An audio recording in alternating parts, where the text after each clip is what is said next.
wrapped up in my sleeping bag, looking out the window at Aaron's house as the sun is beginning to creep over the horizon. And the trees are silhouetted black against the emerging blue sky with the fading stars up in the sky. And I think to myself how much I hate Aaron because he's got it fucking made with this fantastic house of his, this nice little piece of property tucked away out in the backwoods of South Dakota.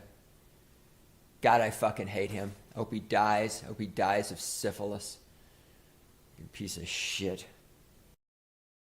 I have a new thing that pisses me off, and that is super glue that apparently does not dry on certain type of plastics, but the second you touch it, an hour after you apply it, it goes all over your hands and immediately dries in the crevasses of your fingerprints. And now you got to chew it out. It's the newest thing that's pissing me off in my life. We have a book review, and I'm always happy to review your books, but there's a couple of rules. One, I don't read books. I new policy. I love all my friends and my colleagues, but I don't have the hey, I got a book. Hey, I got a book. Hey, I got a book. Is it in audio? It is. I can review it. I'm no longer sitting down and reading books. Just don't have the time for it. And this guy has an audio version of the book, so I'm more than happy to review it. And I'm not guaranteeing like, oh yeah, it's a great book because someone paid me. Nope. I'm giving you straight dope book review. And that's fine because as this book's going to show you, just because the book ain't for me doesn't mean it ain't for you. This book is a well-written book. It's a good book if you're into that type of thing. This is the furthest fucking thing for what all right, female romance novels would probably be the furthest thing.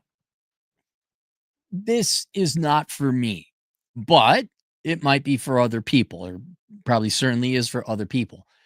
So the title of it is Acedia, Skipping the Metaphysical Rent, How the West Squandered Its Inheritance and Emasculated the Church by Siren B. Finnobar Har Siren Kamen. That's it. That's it.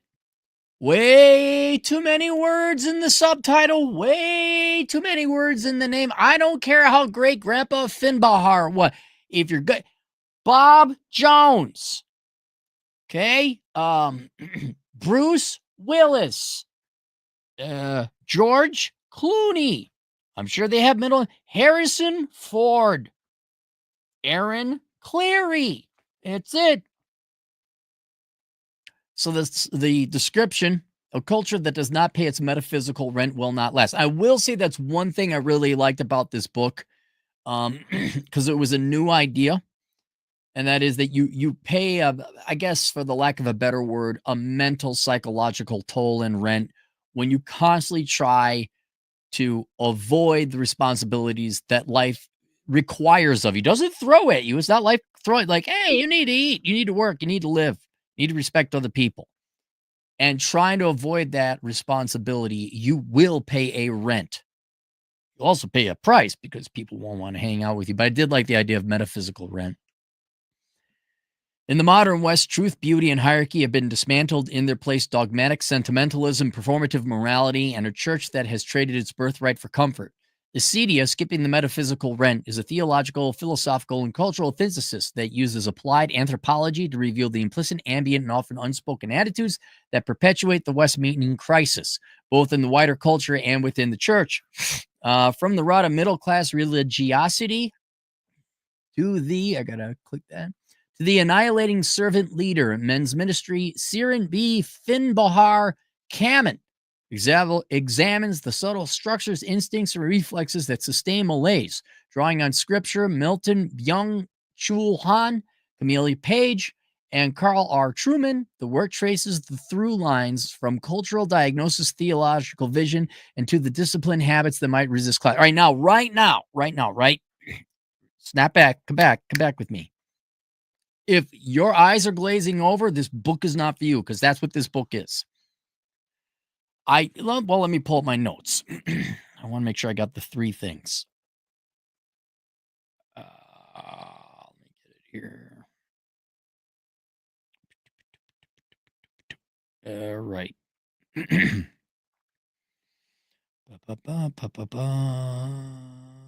Where'd it go? Here it is. These are the three things you need to enjoy this book.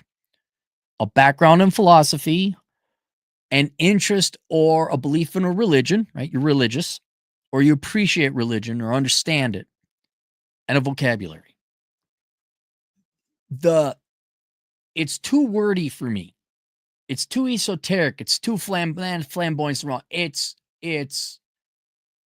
I need a much more thorough background in religious philosophy and a vocabulary to understand this.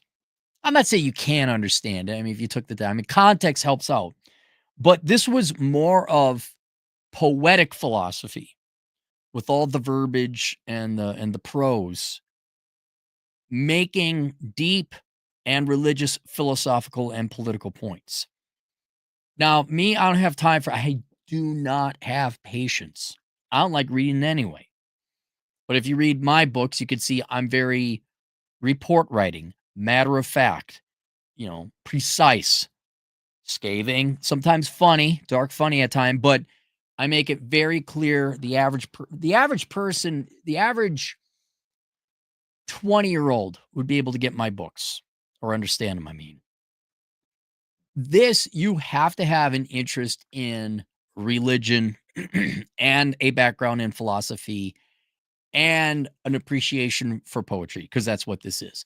I do not believe poetry is the vehicle or tool by which to make important, critical, scathing views of society, be it the religion, political institutions, or society in general. So the only people who are going to appreciate are deep philosophers who appreciate a flamboyant writing style. It's not even flamboyant, it's just very wordy. It limits the audience because the ideas might be there. I won't lie. My eyes are glazing over. I had to keep rewinding because it didn't get to the fucking point. And maybe it was, but it was buried under a bunch of elegant language. And so this is only for a very special group of people who are like, yeah, this is my guy. It is. It's very flowing. It's very well written, right? But I was like, okay, get to the point. What do you mean? What's going on? Use normal words my fourth grade brain can understand. And so I don't imagine there's not a mass market. There's not a mass market for nonfiction where you're just being precise, reporting, and succinct. People don't like hearing real world shit. There's even less of a market if you do it in a creative and artistic way, right? I don't think most people like politics. They don't. They want, what is it? What's going on? Give me the brass tacks. There's only going to be a few people who are spiritual. I think that'd be the best. This is for spiritual people. And if you're religious, particularly Christian, yes, this would be for you. So I could go dense, aphoristic. I don't know, what the fuck is that? Who knows what aphoristic is? Guys, in the comments. One, if you know what that is. Two, if you had to look it up. Good, I'll be a whole bunch of ones in this unflinching polemic on the moral, cultural, and theological decay of the West within the institutional church, indicted as both causality and accomplice. It is not a mass market devotional. I'd say it is pitched towards the philosophically and theologically literate. Exactly. So he's aware of this. Who could follow the interplay of anthropology, literary allusion, and scriptural exegesis. That's how his book is written. The description is very much like the book. Its moral center is unwavering. The gospel is non-negotiable, yet contemporary ecclesial culture has traded the numinous for sentimentalism, compliance, and bourgeoisie respectability. So it's a now he confesses this up front. It's a compilation of different essays he wrote that have an overarching point and get to. But I won't lie, man. I lost the point. I never identified the arc. I didn't get the point. I do appreciate that his later chapters or essays were how to solve it. Like it wasn't just complaining. It was, and here's what we do about it. Those are the concluding chapters or part of the book. But yeah, it was not for me. Very well written. right? But not for a PowerPoint mind. So if you guys are interested in it, it's Acedia, spelled Acedia. You have to search for the subtitle. Search Skipping the Metaphysical Rent, not rant, rent. Because there's a lot of things Acedia. This is a relatively new book. When did it come out? Yeah, this is only 2 days old. What do you got? Kindle? We got the audio files. Why isn't it on audio? So it's available. It's only been out a little bit, so you're not going to find it when you search Acedia. There's a lot of Acedia something out there. But yeah, I would, if you are spiritual, if you are religious and a philosopher, this book is probably for you. If you are someone trying to understand how the church has abandoned real Christians and the church is not even a church, it's just a club for frauds and hypocrites, cool. If you understand that, I don't know if you need this unless you really care about it. But I don't think your average 25-year-old who wants to find a wife at church is going to understand this. There we go. One. Any other votes? Yeah, Plains where I'd have to work it up. One, I didn't know. Real Uncle Hector's getting rid of all of his. Why are we getting rid of the old books? All right, that's it. We'll see you guys later, Toodles.